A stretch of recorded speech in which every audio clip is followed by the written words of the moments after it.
Good afternoon, everyone. This is Queenie Clem with Queenie's Book Talk and Reviews, and I am your literary ambassador. And today we have Beverly J. Clay on my channel today. Welcome, welcome, welcome. Hello, thank you for having me, Miss Queenie. How you doing today? I'm doing awesome. Yourself? All right, I'm doing okay. Tell us about yourself. Well, my name is Beverly Clay. I'm from Buffalo, New York. I'm the mother of 6. I'm the owner of Soul, S-O-L, Speak Out Loud, Your Mental Health Matters Too. I'm also the owner of Soul B-shirts and apparels. It's a mental health positive affirmation t-shirt line. I currently have a youth mental health coaching program going on, and I just received certification for mental health coaching and advocacy through the Green Heart community. That's okay. All right, now let's talk about your book and your magazines. You can tell us about each one, and you can read from one if you like. Okay, awesome. The book is an anthology, Conquering Your Fears, Adventuring Through Parts Unknown. I'm also going to be featured in Scars of Survival magazine. I'm waiting for my copy now. And I do have 2 published poems and create something for the future magazines. I'm going to read a little bit from this book. My chapter was called The Uninvited Guest. And the reason why I titled it that is because back in 2011, I had went through a nervous breakdown. But at the time that it was happening, I didn't know what was happening. I was at the end of my marriage, so I was going through a lot of marital problems.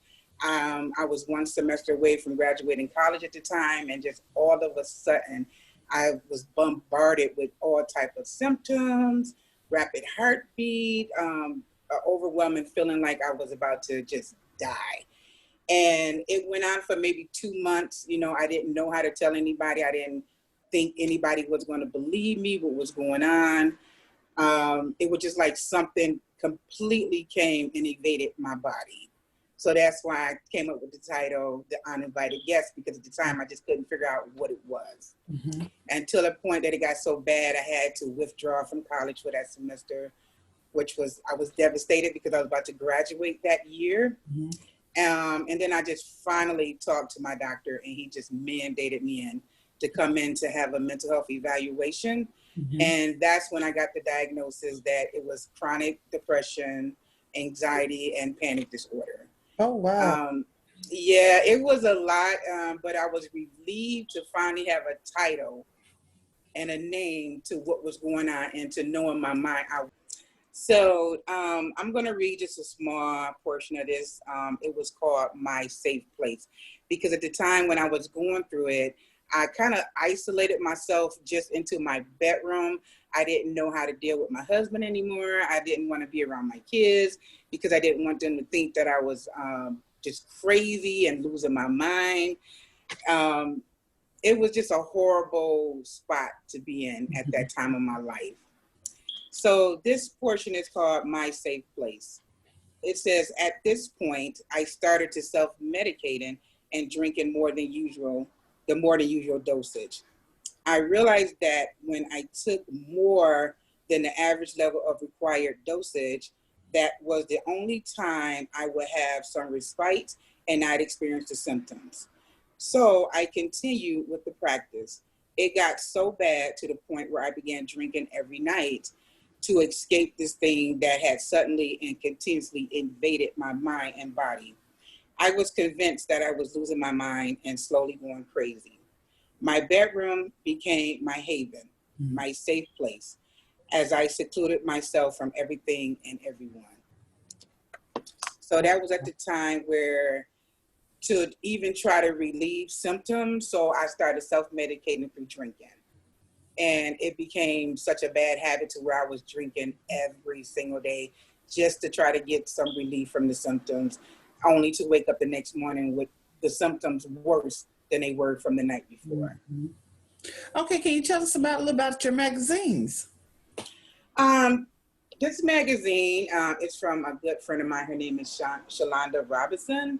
So it was just some couple of poems. It was about breakups. This one is, I'm sorry, I had the page. I did have the page.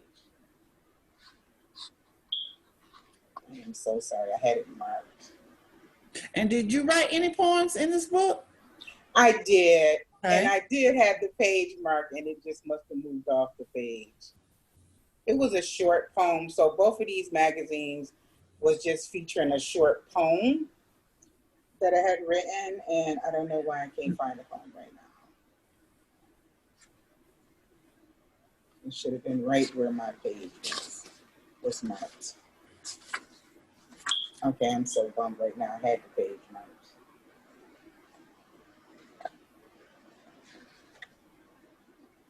Well, the poems was just, telling about the breakup, because my upcoming book that I have coming out that's called Shattered But Not Broken.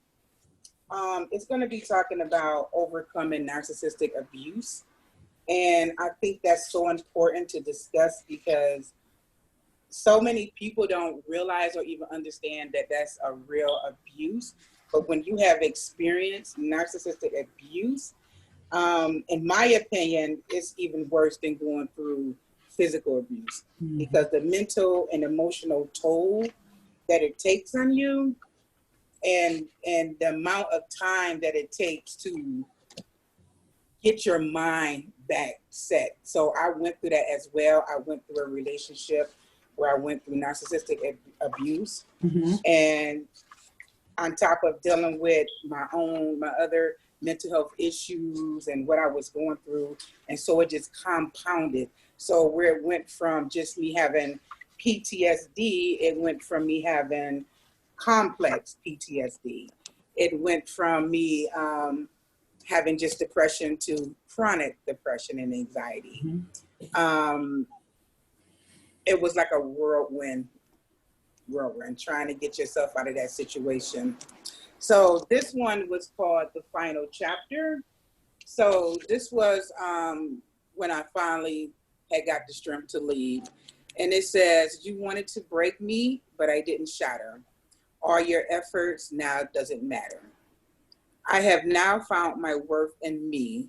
So now I'm saying goodbye to thee. While discovering my purpose in life, I no longer need your advice. I now know who I am, and no longer will I give a damn. I would now walk out your door knowing I deserve so much more. And this is going to be the upcoming book that I'm coming up with. It's going to be continuing on to that chapter, Shattered But Not Broken. Okay. So can you share something in your book that you have that's not in the blurb? What else could you share with us about your book? What else experience that I went through? Yes. I think the most heartbreaking experience, like I said, I was in my last semester of college at the time. I only had 3 months to go to graduate.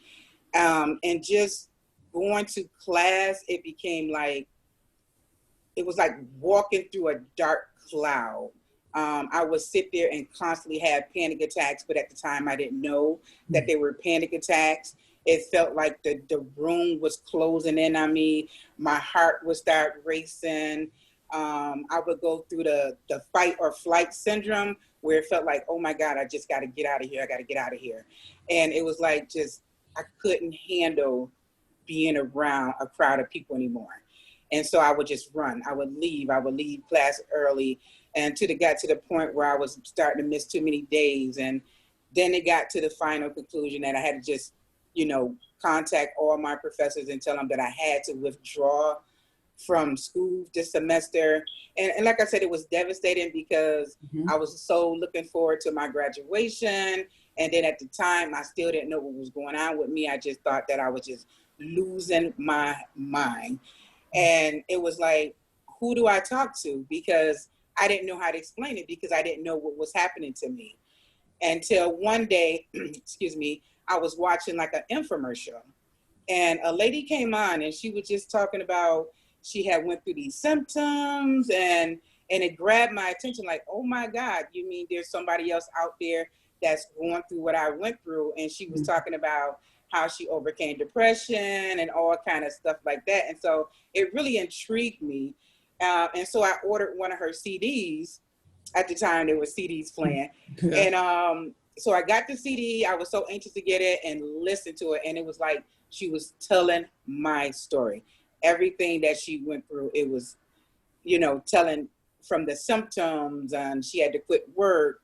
And so it started becoming a little bit more easier to deal with, because now I knew I wasn't the only one in the world going through this. I wasn't losing my mind. I wasn't crazy. And then, like I said, but then I was still self-medicating with drinking. And then it just got to the point where I started having hallucinations. So one day I was just sitting in the bedroom, and something just came over me, this overwhelming feeling like I was going to hurt my kids. And that scared me to death. I never had any feelings like that before. So I immediately went downstairs. I locked myself in the bathroom, and that's when I called my primary physician. And I told him my symptoms, and he said, "You're not going crazy." He said, "Just calm down. You're going to be okay." He said, "But I'm going to mandate you to get a psychiatric evaluation the next day."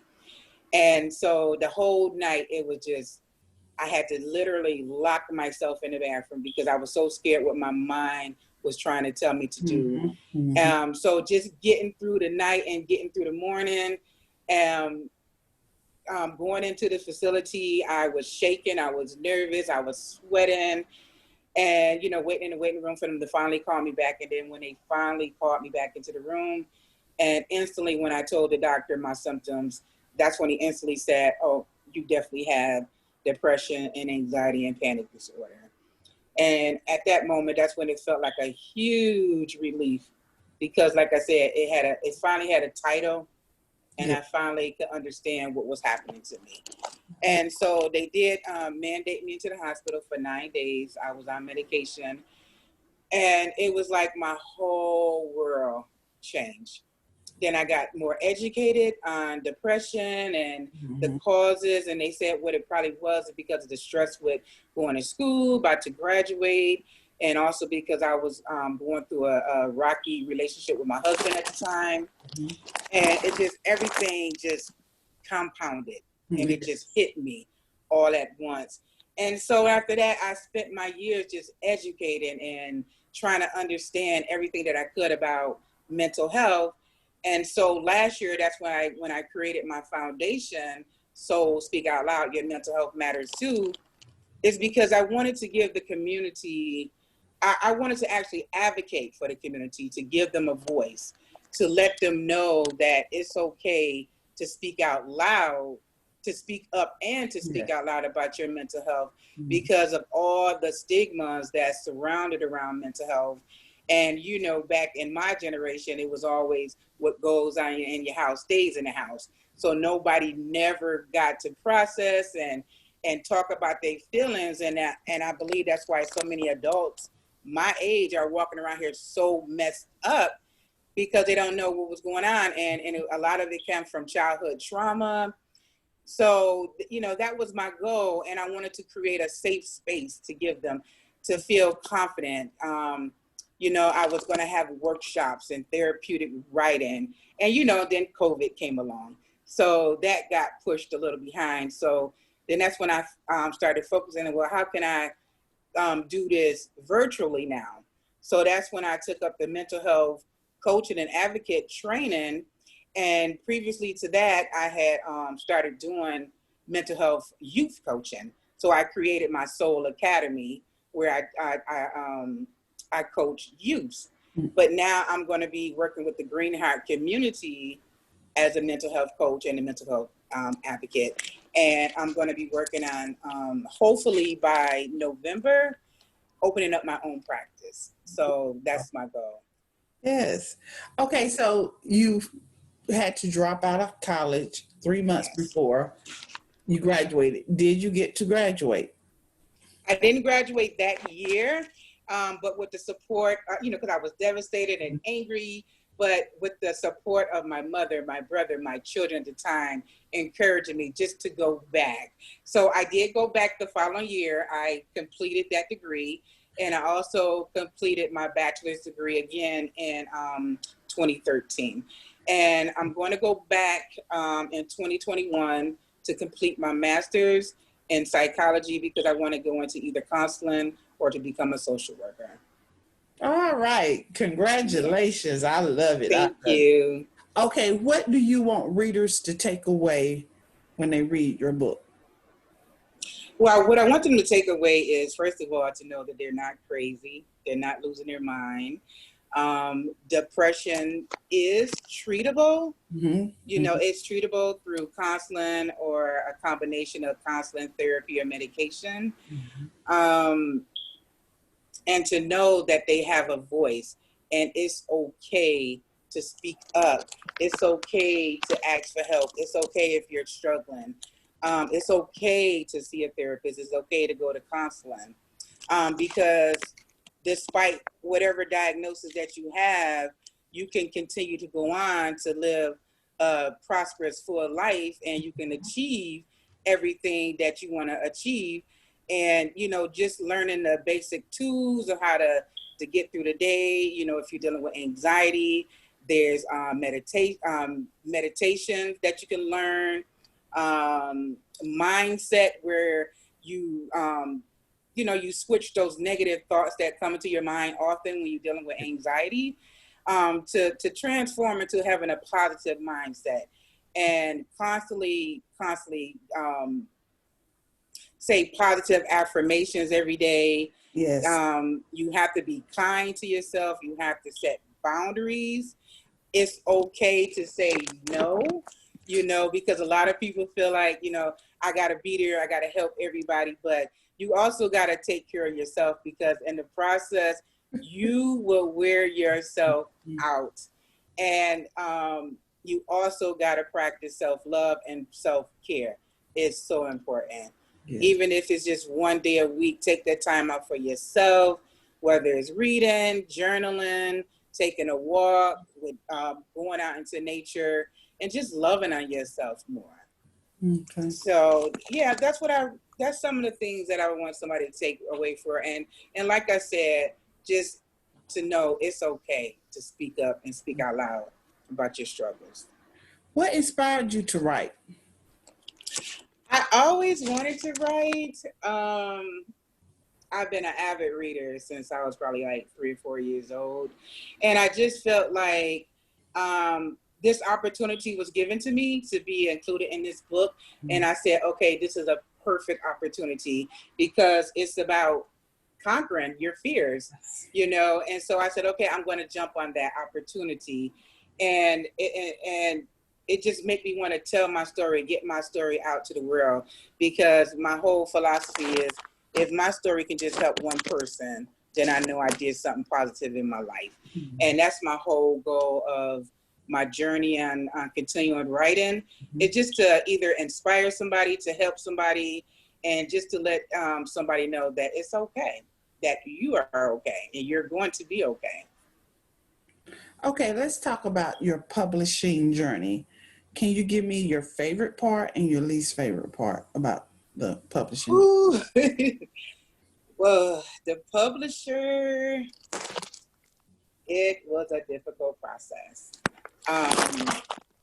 The lady that I was working with wasn't very professional.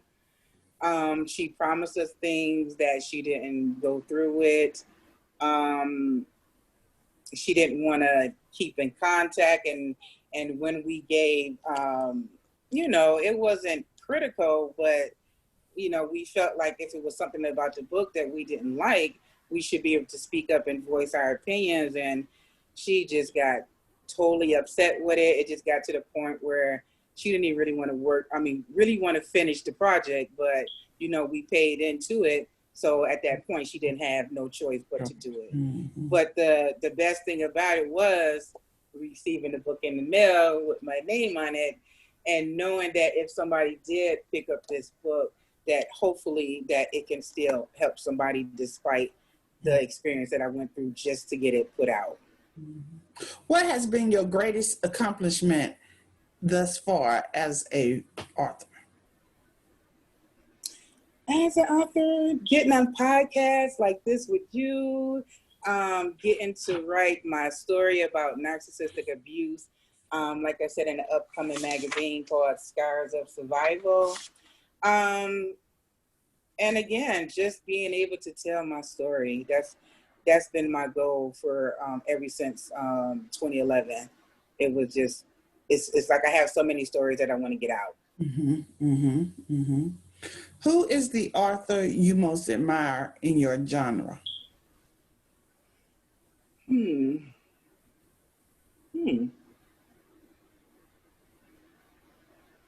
Not really sure.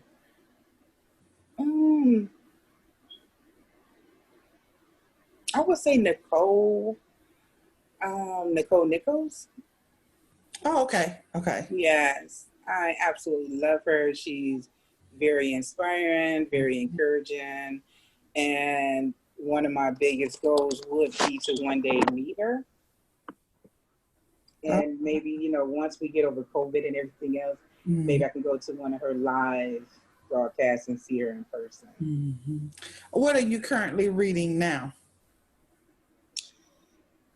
Actually, I'm not currently reading anything right now because I'm so busy with so many projects right now. So, like I said, I just finished up the mental health coaching and advocate training yesterday. It was an accelerated program, so we had to complete it in 19 days. So, and then I'm also getting ready for another anthology. So it's, writing that and getting the bio together, doing my mental health coaching classes with my youth.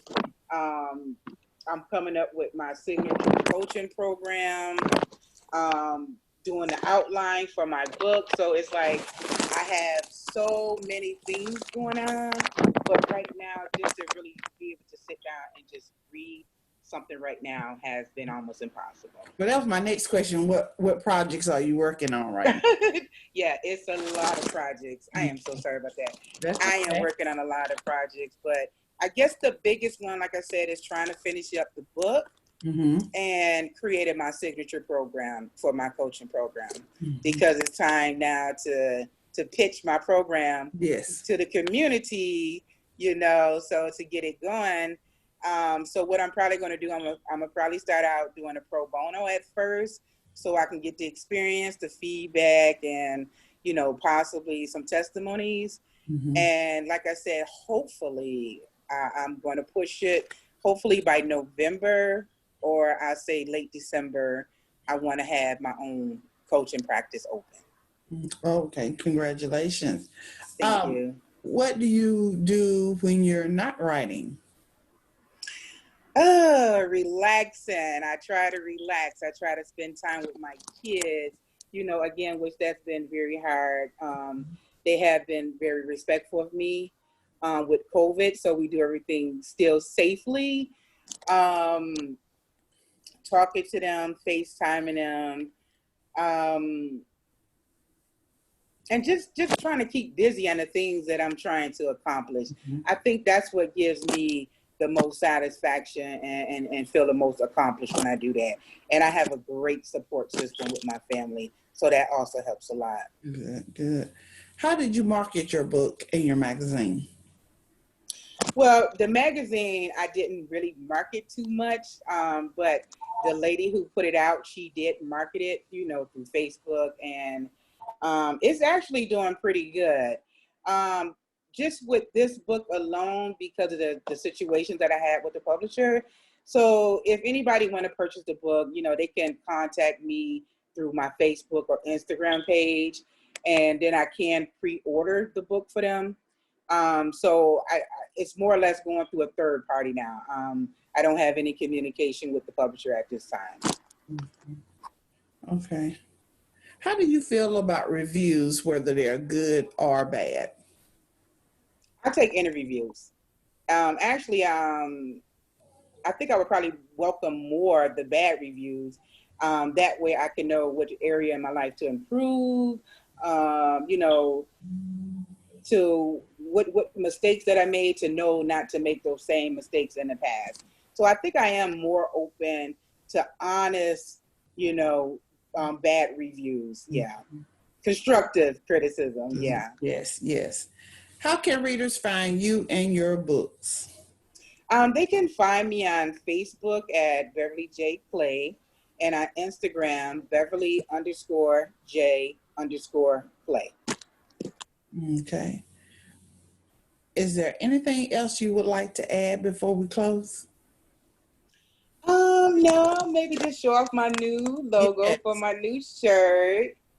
So this is the newest. This is the latest one. Mm-hmm. So I'm going to be putting these up as well, and these will be on sale for $20. Again, they can, if anybody interested, because I am in a process. I meant to say that too. I'm in a process of creating my website as well. But no, it was such a pleasure, and I thank you so much for having me on your show today. Okay. But do you want to play a little game with me before you go? Yeah, no problem. Okay. Your favorite hobby? My favorite hobby is, I gotta be reading. Your favorite color? Red. Your favorite food? Tacos. Snack while writing, or while reading. While writing. I'm sorry, while writing. Popcorn. Popcorn. And the last one, your favorite author and why?